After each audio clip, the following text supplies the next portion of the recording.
जय भीम नमो बुद्धाय. आपण जर आंबेडकर राईट्स चॅनलवर नवीन असाल तर चॅनलला सबस्क्राईब करा व नवनवीन अपडेटसाठी बेल आयकॉन प्रेस करा. होती आणि ह्या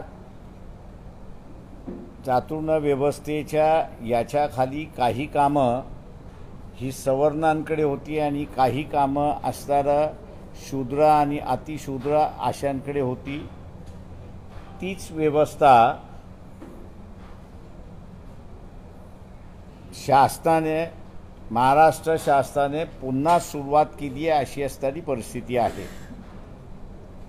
क्लास 3 क्लास 4 आणि जेवढ्या टेक्निशियन्स आहेत या सर्वांना टेम्पररी म्हणून त्या ठिकाणी भरती करण्यात आलेली आहे.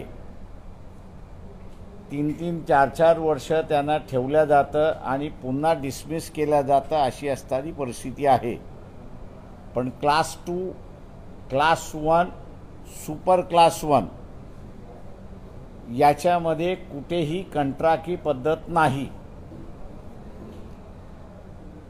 ते असणारा परमनंट एम्प्लॉई आहेत अशी असणारी परिस्थिती आहे. दुसरं महत्त्वाचं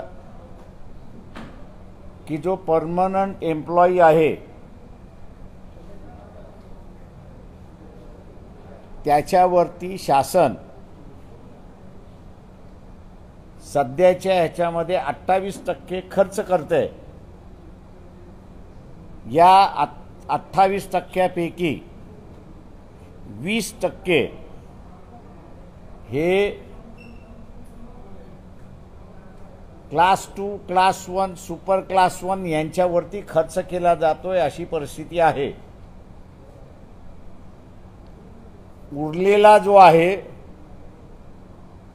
तो परमनंट मध्ये असलेला क्लास 1 क्लास 3 क्लास 4 आणि टेम्पररी असणारा कामगार मग तो टेक्निशियन आहे किंवा क्लास 1 मधला क्लास 3 मधला असेल किंवा क्लास 4 मधला असेल त्याच्यावरती फक्त 8% खर्च केला जातोय अशी असणारी परिस्थिती आहे. शासनाचा हा जो चातुर्य वर्णन ॲडमिनिस्ट्रेशनमध्ये चाललेला आहे त्याला कुठेही कायदेशीर मान्यता नाही. दुसरं सगळ्यात महत्त्वाचं जे आहे शासकीय रिक्रुटमेंट जे आहे हे फक्त 2च एजन्सी त्या ठिकाणी करू शकतात. केंद्रासाठी UPSC म्हणजे युनियन पब्लिक सर्व्हिस कमिशन आणि राज्यासाठी महाराष्ट्र पब्लिक सर्व्हिस कमिशन त्या ठिकाणी करू शकतं. उरलेलं रिक्रुटमेंट कोणीच करू शकत नाही अशी असणारी कायदेशीर घटनात्मक बंधन आहे अशी परिस्थिती आहे. पण दुर्दैवाने महाराष्ट्र शासन असेल किंवा केंद्र शासन असेल ही दोनही घटनात्मक बंधनं जी आहेत ती पाळत नाही अशी परिस्थिती आहे. लोकसभेच्या आणि विधानसभेच्या निवडणुका वर्षभराच्या कालावधीमध्ये होतील.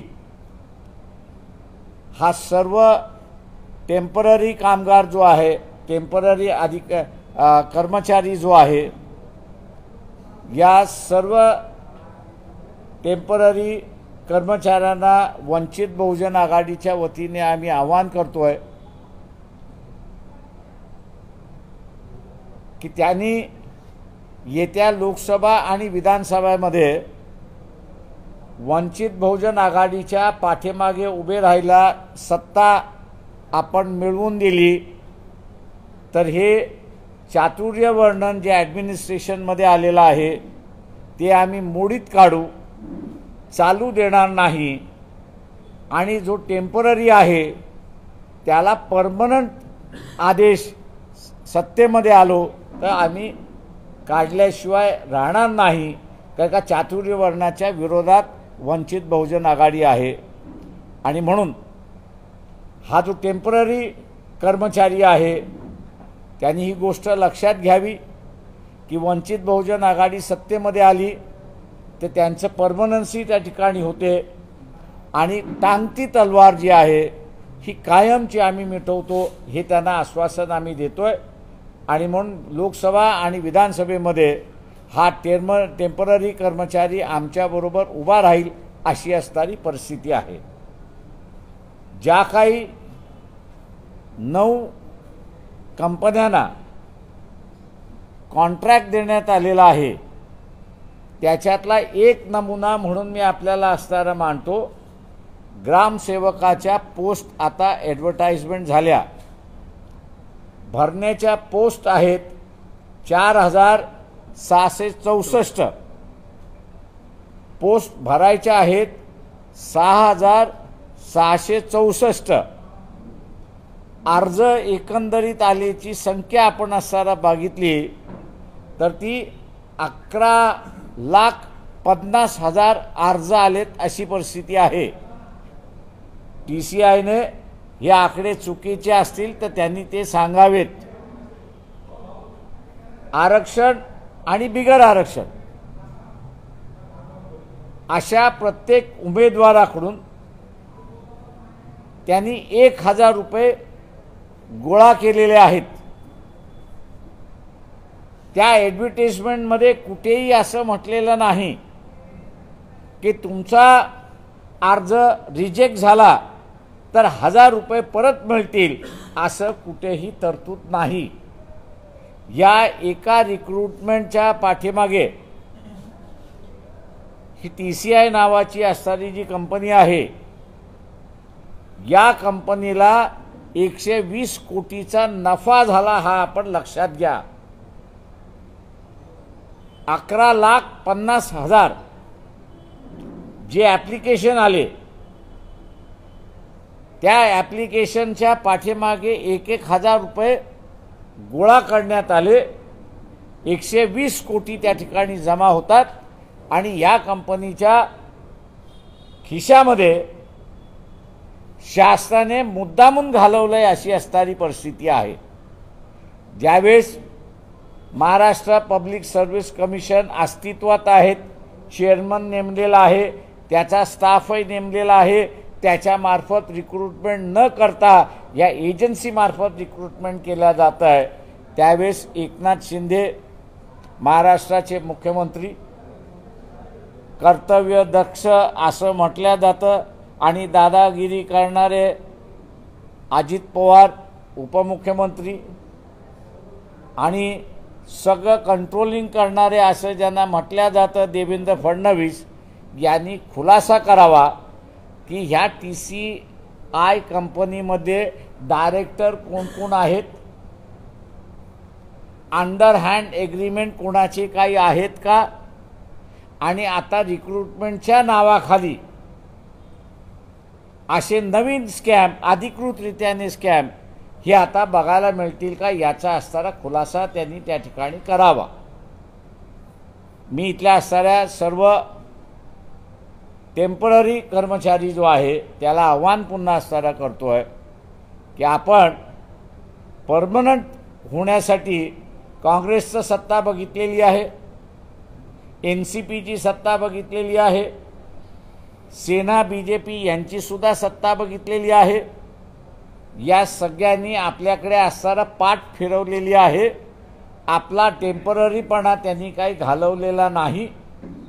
वंचित बहुजन आघाडीला आपण सत्ता द्या, आम्ही आपला टेम्पररीपणा जाऊन परमनन्सी आपल्याला त्या ठिकाणी आणून देण्याचं आश्वासन या ठिकाणी देतो। पण हे केव्हा करता येईल आम्हाला, सत्ता ज्यावेळेस आमच्या हातात असेल त्यावेळेस, तेव्हा सत्ता मिळवण्यासाठी आपण सगळेजण प्रयत्न करा हे आव्हान मी या ठिकाणी टेम्पररी कर्मचाऱ्यांना करून या ठिकाणी थांबतो। आपण आता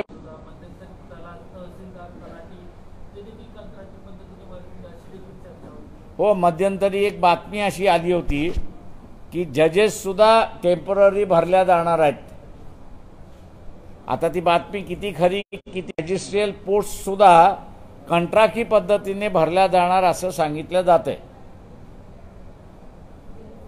असा आरोप आहे का की कंपनी सांगते की TCI डायरेक्टर कोण आहे असं त्यांनी खुलासा करावा, या सगळ्यामध्ये घोटाळा होतोय। प्रश्न असा आहे की अधिकृतरित्याने 1,000 कोटी 1000 प्रत्येक कॅन्डिडेटला द्यायला सांगितलेत. 11,50,000 कॅन्डिडेटनी अप्लाय केले अशी आमची माहिती आहे, अधिकृत माहिती आहे ती. आता 1,000 रुपये आपण असताना धरलं तर 120 कोटी सहज होतात. तेव्हा 120 कोटी हा ऑफिशियली आलेला आहे. त्याच्यामुळे हा 120 कोटी ऑफिशियल आलेला आहे, त्याचा वाटणीदार हिस्सेदार कोण याचा खुलासा मागतोय. आणि म्हणून डायरेक्टर बोर्ड आलं की त्याच्यातली आपल्याला कळतं की हिस्सेदार वाटणीदार कोण आहेत ते.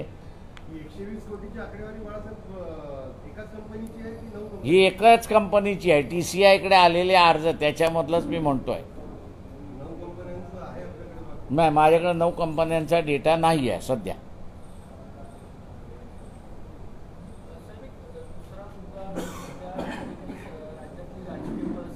नाही, मी आज असताना हा एक आमचा मुद्दा महत्त्वाचा आहे.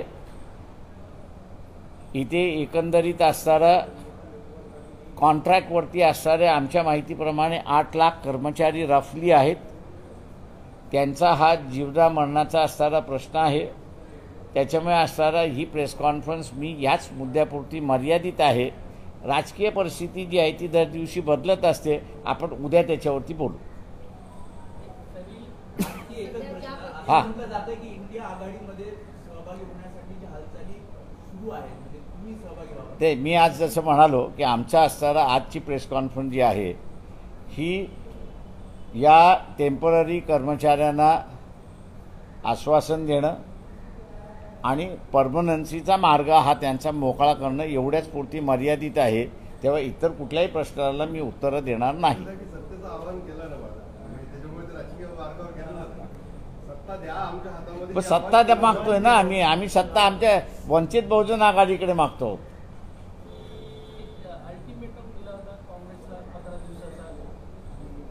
मी तुम्हाला आज म्हणालो की हाच इश्यू उद्या आपण उद्या मी पॉलिटिकली बोलतो. थँक्यू. चला,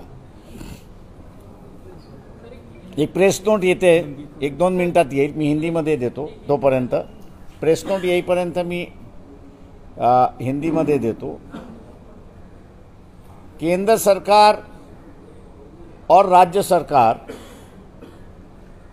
इन्होंने एम्प्लॉयमेंट, तो संविधान ने 2 एजेंसीज बनाई है. सेंटर के लिए UPSC है, यूनियन पब्लिक सर्विस कमीशन है, कि जिसके माध्यम से सेंटर को जितने एम्प्लॉयज चाहिए उनका रिक्रूटमेंट किया जा सके. और दूसरी तरफ राज्य जो है वो राज्य में state employment exchange, state public service commission वहाँ पे बनाया है कि जिसके माध्यम से रिक्रूटमेंट किया जा सकता है. इन दो रिक्रूटमेंट के माध्यम के अलावा तीसरा कोई माध्यम नहीं है कि जिसको आप रिक्रूट कर सकते हैं. टेम्पररी एम्प्लॉयमेंट जो है उसका भी बजटरी प्रावधान हो तो ही आप उसको कर सकते हैं, वरना आप कर नहीं सकते. ऐसी एक परिस्थिति है. लेकिन केंद्र की राज्य हो या केंद्र की सरकार हो या राज्यों की सरकार हो, अब उन्होंने जो है, जो पुराना भारतीय व्यवस्था का एक हिस्सा था, चातुर्य वर्णन जो एक हिस्सा था, वो दोबारा एडमिनिस्ट्रेशन में इंट्रोड्यूस किया है. पहले भी जो सवर्ण थे वो सुरक्षित थे, शूद्र और अतिशूद्र जो है वो असुरक्षित थे. ऐसी परिस्थिति थी. आज भी एडमिनिस्ट्रेशन के माध्यम से क्लास 2, क्लास 1 और सुपर क्लास 1 इनको परमानेंसी दी गई है. और जो क्लेरिकल पोस्ट है, क्लास 3 के पोस्ट है, टेक्निकल पोस्ट है, क्लास 4 के पोस्ट जो है उनमें असुरक्षितता पैदा की गई है और उन सभी को टेम्पररी किया गया है. हर बार 3 साल के लिए, 2 साल के लिए, 1 साल के लिए, 6 महीने के लिए अपॉइंटमेंट मिलती है. ऐसे जो महाराष्ट्र के जो कर्मचारी है करीब करीब 8 लाख के आसपास ये कर्मचारी है। इन कर्मचारियों को हम लोग आश्वासन देते हैं कि वंचित बहुजन आघाड़ी की सत्ता आने वाले लोकसभा और विधानसभा में आप ले आइए। ये जो चातुर्य वर्णन एडमिनिस्ट्रेशन में आया हुआ है उसको हम लोग ख़त्म करेंगे और जो टेम्परेरी एम्प्लॉय है उस टेम्परेरी एम्प्लॉय को परमानेंट एम्प्लॉय यहाँ पर करेंगे। ये आश्वासन हम लोग उनको देते हैं। रही बात, एक चर्चा जोरों से शुरुआत है कि 28% या 32% एडमिनिस्ट्रेशन का जो इनकम है वो एडमिनिस्ट्रेशन पे चली जाती है, लेकिन ये जो सवर्ण एम्प्लॉयमेंट है या फिक्स्ड एम्प्लॉयमेंट है, 28% हम लोग पकड़े तो 20% खर्चा इन पर ही जाता है और जो टेम्पररी है उन पर सिर्फ 8% का खर्चा वहां पर होता है। मैं ये मान के चलता हूं कि ये जो चातुर्य वर्णन की जो व्यवस्था लाई है उसकी वजह यह है कि जो शूद्र और अतिशूद्र अधिकांश टेम्पररी है वो आर्थिक दृष्टिकोण से स्टेबल ना हो, उनकी परिस्थिति वैसे की वैसी बरकरार रहे और अपने को चैलेंज ना करे, इसकी वजह से ये व्यवस्था चलाई गई है। ये टेम्पररी एम्प्लॉय जो है उसको हम कहते हैं कि आपने कांग्रेस का राज देखा है, एनसीपी का राज देखा है, बीजेपी का राज भी आपने देखा है, लेकिन हिंदू होने के बाद भी इनको परमानेंसी नहीं की गई है। ऐसी एक परिस्थिति है। वंचित बहुजन आघाड़ी को 2023 की जो लोकसभा का चुनाव होगा, 24 में जो विधानसभा का चुनाव होगा, अगर सत्ता में ले आते हैं तो हम लोग का पहला निर्णय होगा कि ये जो टेम्पररी एम्प्लॉय है उसको परमानेंट एम्प्लॉय करने का निर्णय हमारा होगा और उसको एक तरीके की सुरक्षिता व्यवस्था बहाल करने की पार्टी की भूमिका है, जो आपके माध्यम से इस टेम्पररी एम्प्लॉय तक पहुंचाने में हम लोग आपसे विनती करते हैं। दूसरा एक यहाँ पर जो मुद्दा है लोगों के सामने में ले आना चाहता हूँ, ग्राम सेवक जो है उनके करीब करीब 4,644 के लिए एडवर्टाइजमेंट आई। ये रिक्रूटमेंट करने का अधिकार जो है TCI नाम की कंपनी है उसको दिया हुआ है। जहाँ तक हम लोग की जानकारी है ये TCI कंपनी के पास लगभग 11,50,000 एप्लीकेंट आ चुके हैं और हर एप्लीकेशन के साथ TCI के कंपनी ने 1,000 रुपया वहाँ पर जमा करने को कहा है। अब TCI कंपनी को जो है करीब करीब इससे 120 करोड़ का इनकम हो चुकी है। अब ये 11,50,000 जो कैंडिडेट जिन्होंने अप्लाई किया है, इनमें से कितने के एप्लीकेशन बाद हो जाएंगे अभी कह नहीं सकते, लेकिन उस एडवर्टाइजमेंट में कहीं नहीं लिखा है कि आपका अगर एप्लीकेशन बाद हुआ तो यह 1,000 रुपया आपने जो एप्लीकेशन के साथ दिया हुआ है वो रिटर्न किया जाएगा, रिफंड किया जाएगा। ऐसे कोई उसमें प्रावधान दिखाई नहीं देता है और इसलिए मैं समझता हूं कि शासन ने रिक्रूटमेंट के नाम पर कई कंपनियों को अमीर बनाने का ठेका लिया हुआ है। एकनाथ शिंदे जो मुख्यमंत्री है, देवेंद्र फडणवीस दूसरे उप मुख्यमंत्री है, अजित पवार जो तीसरे मुख्यमंत्री है, ये तीनों से हम आग्रह करते हैं कि ये TCI कंपनी के डायरेक्टर्स कौन कौन है, ये TCI कंपनी के डायरेक्टर्स कौन कौन हैं, इनके नाम अगर पब्लिश होंगे तो पता चलेगा कि ये जो 120 करोड़ रुपया एप्लीकेशन के माध्यम से आया हुआ है वो किन किन लोगों को जा रहा है और एक प्रकार का ये करप्शन है, ऐसा मैं उसको मानता हूं। तो ये जो प्राइवेट रिक्रूटमेंट के माध्यम से ऑफिशियली जो लोगों से चोरी की जाती है मेरे ख्याल से इसको रोकना ज़रूरी है। और रिक्रूटमेंट अगर मैंने जैसे कहा कि हम लोग सत्ता में आए तो पब्लिक सर्विस कमीशन के अलावा और तीसरा कोई एजेंसी होगी नहीं वहाँ पर। आपको कुछ सर ती नावं जर तुम्हाला तरी माहिती असते तुम्ही देखील उघड करू शकता, सरकारसोबत त्यांचं संगनमत आहे का किंवा नेत्यांची जवळीक आहे आणि म्हणून त्यांना आमदार केलं जातं? पहिल्यांदा शासनाला रिॲक्ट करू द्या, शासन नाही रिॲक्ट केलं तर आम्ही असणार आहोत ती नावं पब्लिश करायला। पण या विरोधात वंचित बहुजन आघाडी भविष्यामध्ये आणखी जास्त आक्रमक ते आम्ही असणारा आक्रमक आहोत। आम्ही जिथे जिथे रिक्रूटमेंट होतं, प्रायव्हेट रिक्रूटमेंट जिथं होतं त्याच्यामार्फत असणारा विरोध करत असतो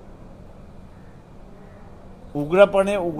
हा आंदोलन करता येत नाही याचं कारण की 1000 रुपये आमचे गेले तरी चालतील, पण त्या 4664 मध्ये आमचा कुठेतरी नंबर लागेल असं त्याचं हे असतं।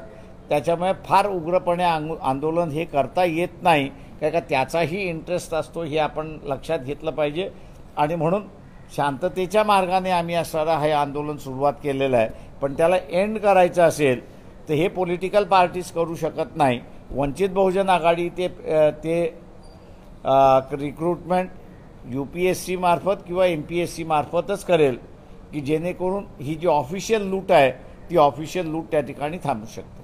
बऱ्याच दिवसापासून चर्चा आहे की वंचित बहुजन आघाडी ही महाविकास आघाडीमध्ये सामील होणार आहे, नेमकं सत्य काय आहे? मी या प्रश्नावरती असताना उद्या रेग्युलर प्रेस घेऊन त्याचं उत्तर आपल्याला देईन।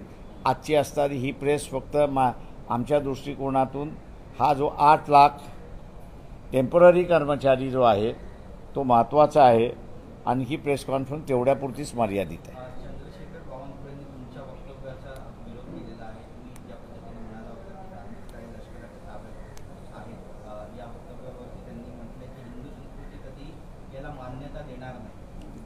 ते माझं म्हणणं असं आहे की या उरलेल्या पॉलिटिकल जे प्रश्न आहेत ते उद्या मी असणारं घेईन प्रेसमध्ये।